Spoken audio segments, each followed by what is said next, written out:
பூமியோட தென் துருவத்தில் வாழ்ந்துட்டு இருக்க ஒரு பறவை.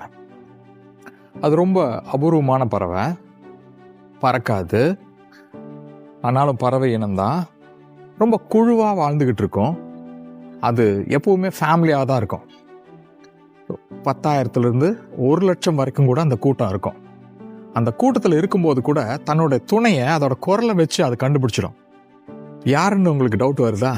நம்ம பெங்குவின் தாங்க. அந்த கூட்டத்தை விட்டு தனியாக நடந்து போச்சு பாருங்க ஒரு பெங்குவின். அதை பற்றி தான் நம்ம இன்னைக்கு பார்க்க போகிறோம். எவ்வளோ கூட்டமாக இருந்தாலும் தன்னுடைய துணையை அதோட குரலை வச்சே கண்டுபிடிச்சிடுமா. 1000ல் ஒருத்தி அம்மானின்னு பாட்டு பாடுமான்னு தெரியல, பட் அது தன்னோட பேரை அழகாக கண்டுபிடிச்சிடும் அப்படின்னு சொல்கிறாங்க. Welcome to medley and memories.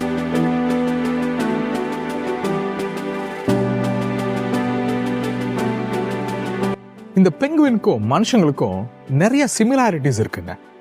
இந்த பெங்குவின் பார்த்தீங்கன்னா தன்னோட துணைக்கு என்ன பண்ணுமா, ஒரு பெபிள் ஸ்டோன் இருக்கு பாருங்க, அதை கிஃப்ட் எல்லாம் பண்ணி ப்ரொப்போஸ் எல்லாம் பண்ணுமா. ரொம்ப ஒரு அன்பான ஃபேமிலி பாண்டிங் உள்ள ஒரு பறவை, மனுஷங்களை மாதிரியான்னு வச்சுக்கோங்களேன். And very problem solving. ஏதாவது பிரச்சனை அப்படின்னா அதை அருமையாக ஹேண்டில் பண்ணுறதுலையும் வெரி பிரில்லியன்ட் பேர்ட் அப்படின்னு சொல்கிறாங்க. கூட்டம் கூட்டமாக வாழும் அப்படின்னு நம்ம சொல்கிறோம் இல்லைங்களா. இது என்ன பண்ணுன்னா தன்னோட குட்டிகளாகட்டும் தன்னோட ஃபேமிலி ஆகட்டும் பாதுகாக்கிறதுலையும் ரொம்ப விசேஷமானது. பெங்குவின் ப்ராப்ளம் சால்வர்னு பார்த்தோம். இது என்ன பண்ணுமா, தன்னோட கூட்டத்தில் இருக்கிற தன்னோட குட்டிகளுக்கோ வேற ஏதோ பிரச்சனை வந்துச்சு அப்படின்னா தன்னோட குரல் மூலமாவே எச்சரிப்பெல்லாம் கொடுத்து அங்க போகாதீங்க, இப்படி வாங்க அப்படிங்கிற மாதிரி கைடன்ஸ் எல்லாமும் பண்ணுது. அதுக்கு ஸ்ட்ரெஸ்ஸும் வரும்னு சொல்றாங்க. ரொம்ப ஸ்ட்ரெஸ்ஃபுல்லா இருக்கும் அப்படின்னு சொல்றாங்க. ரொம்ப அன்பையும் பகிர்ந்துக்கும்னு சொல்றாங்க. ஒரு நல்ல ஃபேமிலி பேரண்டிங் இருக்கு பாருங்க, அதை ஷேர் பண்ணிக்கும் அப்படின்னு சொல்றாங்க. Is a very good communicator அப்படின்னு சொல்றாங்க. நிறைய சிமிலாரிட்டிஸ் பெங்குவினுக்கும் மனுஷனுக்கும் நிறையவே இருக்குங்க. இந்த பெங்குவின் ஏன் மைக்ரேட் ஆகுது அப்படிங்கிற காரணத்தை பார்க்கும்போது பொதுவாக அதுக்கு என்ன, உணவு இல்லாமல் இருக்கணும், அல்லது கால சூழ்நிலை மாறி இருக்கணும், அல்லது அந்த இருப்பிடத்தில் அது எப்படி நேவிகேட் பண்ணுமானா அந்த சன் அண்ட் ஐஸ் இதையெல்லாம் ஒரு கோஆர்டினேட் பண்ணி தான் அது நேவிகேட் பண்ணி போகுமா. இதில் எங்கேயாவது ஒரு டிஸ்டர்பன்ஸ் வந்துச்சு அப்படின்னா அந்த இடத்த விட்டு அது மைக்ரேட் ஆகிடும் அப்படின்னு சொல்கிறாங்க. மேபி அந்த ஒரு ரீசன்னால ஸ்ட்ரெஸ்டான அந்த பெங்குவின் அந்த இடத்த விட்டு தனியாக போயிருந்துருக்கலாம் அப்படின்னு சொல்கிறாங்க. முடிவு என்னங்கிறத நம்ம அப்புறமும் பார்க்கலாம். பெங்குவினுக்கும் மனுஷங்களுக்கும் நிறைய தொடர்பு இருக்குன்னு சொன்னோம். சரி, மனுஷங்கள்லையும் பெங்குவின் மாதிரியே தன்னோட கூட்டத்தை விட்டு வெளியே போனவங்களாம் நிறைய பேர் இருக்காங்க. என்ன ஆனாங்கன்னு ஒவ்வொருத்தராக நம்ம பார்க்கலாங்களா? கொஞ்சம் இன்ட்ரெஸ்டிங்காக இருக்கும் பாருங்க. ஃபர்ஸ்ட் பர்சன் சித்தார்த்தன், ஒரு பெரிய இளவரசன். அவன்கிட்ட இல்லாத செல்வமே இல்லை. தங்கம் இருந்தது, வெள்ளி இருந்தது, அரண்மனை வேலைக்காரங்க இருந்தாங்க, பெரிய படையே இருந்தது. அதை எல்லாத்தையும் விட்டுட்டு ஒய்ஃப் குழந்தைய விட்டுட்டு ஒரு நாள் அரண்மனை விட்டு கிளம்பி போயிட்டான். அந்த பெங்குவின் போன மாதிரி தான் தனியாக கிளம்பி போயிட்டான். 4 வருஷம் அவன் என்ன ஆச்சு ஏதாச்சுன்னு யாருக்குமே எதுவுமே தெரியல. திடீர்னு ஒரு நாள் தான் ஞானம் அடைந்ததாக சொல்லி கௌதம புத்தனாக திரும்பி வந்தான். அந்த புத்தரை இந்தியா எவ்வளவு நேசிச்சதுன்னு தெரியல, ஆனால் தென்கிழக்கு ஆசிய நாடுகளில் பார்த்தீங்கன்னா பல நாடுகளில் புத்தர் தான் மெயின் ஃபோக்கஸே. இன்ஃபேக்ட் அவங்க கடவுளுக்கு நிகராக புத்தரை வச்சுருக்காங்க. புத்தர் கடவுள் இல்லைன்னு சொன்னாருங்க, அது வேற விஷயம், நம்ம அதுக்குள்ளே போக வேண்டாம். பட் புத்தருக்கு மிகப்பெரிய மரியாதை அந்த நாடுகளில் இருக்கு. அவன் கூட்டத்தை விட்டு வெளியே போன சித்தார்த்தன் கௌதம புத்தரா திரும்பி வந்தான். இதே மாதிரி இன்னொரு இன்சிடென்ட்னு சொல்கிறேன் பாருங்க. பைபிளில் மோசஸ் அப்படின்னு சொல்லி ஒருத்தர் இருந்தார், ப்ராஃபெட். அவரும் ஒரு பெரிய இளவரசன். அந்த எகிப்தில் இளவரசனாக இருக்கிறவன் பெரிய ஆர்மியோட ஆர்மரியெல்லாம் கற்று வச்சிருந்தான். அவனுக்கு ஹார்ஸ் ரேஸ் தெரியும், வில்வித்தை தெரியும், இன்னும் பல விஷயங்களை அவன் கற்று வச்சிருந்தான். Very well educated. அவன் அங்கிருந்து அவனை துரத்தி அடிக்கப்படுறான். 40 years he was in wilderness. ஒரு காட்டுக்குள்ள ஒரு மேய்ப்பனாக ஜஸ்ட் ஷெப்பர்டிங் த ஷீப். ஒரு 40 வருஷம் அவன் தெரிஞ்சுக்கிட்டு இருக்கான். அதெல்லாம் முடிஞ்சு அவர் மவுண்ட்ல போயிட்டு ஒரு மலையில அவன் தனியாக உட்காந்து பார்க்கும்போது இஸ் மீட்டிங் காட் டைரக்ட்லி. அங்கிருந்து வந்து எகிப்துக்கு வந்து தன்னோட ஜனங்களை எல்லாம் கூட்டிட்டு போறான். ஒரு பெரிய ரெடீமர் மாதிரி வந்தான். ஜீசஸோட லைஃப்பை பாருங்க. அவரோட வளர்ந்து ஒரு பிராயத்துல அவங்க வீட்டில் ரொம்பவே இருக்க மாட்டார்.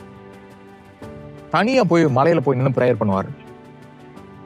அவருடைய வாழ்க்கை எப்படி இருந்துச்சு பாருங்க. உலகத்துக்கே ரெடீமரா அவரை வணங்குறாங்க. ப்ராஃபெட் முகமது நபி, அவரும் சாதாரணமா வாழ்க்கையை ஆரம்பிச்சவர் தான். சின்ன வயசுலயே அவருக்கு அப்பா அம்மாலாம் இறந்து போயிடுறாங்க. அவர் ஒரு ஆடு மேய்ப்பராகவும் ஒரு மர்ச்சண்டாகவும் இருக்காரு. மவுண்ட் ஹீரா அப்படிங்கிற ஒரு இடத்துல ஒரு கேவ்ல போயிட்டு ப்ரேயர் பண்றாரு, மெடிடேட் பண்றாரு. அங்கிருந்து தான் அவருக்கு குரானை பற்றின விஷயங்கள்லாம் கிடைக்குது.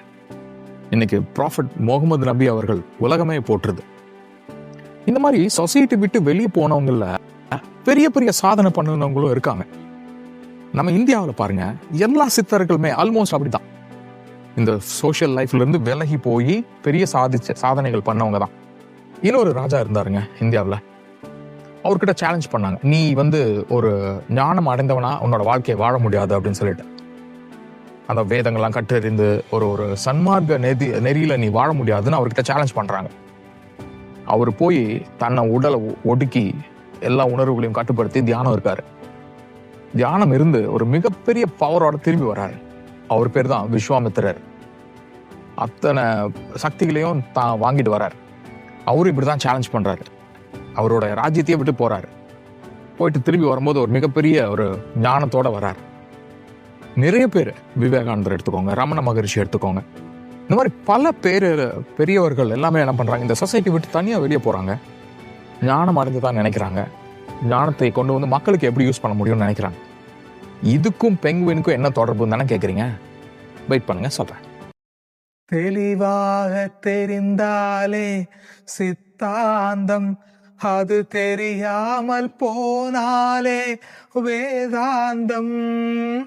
மண்ணை தோண்டி தண்ணீர் தேடும் அன்பு தங்கச்சி, என்னை தோண்டி ஞானம் கண்டேன், இதுதான் என் கட்சி. உண்மை என்ன பொய்மை என்ன, இதில் தேன் என்ன கடிக்கும் தேள் என்ன, ஞான பெண்ணே வாழ்வின் பொருள் என்ன, நீ வந்த கதை என்ன. தெய்வம் தந்த வீடு வீதி இருக்கு, இந்த ஊர் என்ன சொந்த வீடென்ன, இந்த ஊர் என்ன சொந்த வீடென்ன, ஞான பெண்ணே வாழ்வின் பொருள் என்ன, நீ வந்த கதை என்ன, வாழ்வின் பொருள் என்ன, நீ வந்த கதை என்ன. Buddha returned to teach. Jesus returned to heal. Warriors returned to protect. And great thinkers returned to save the humanity.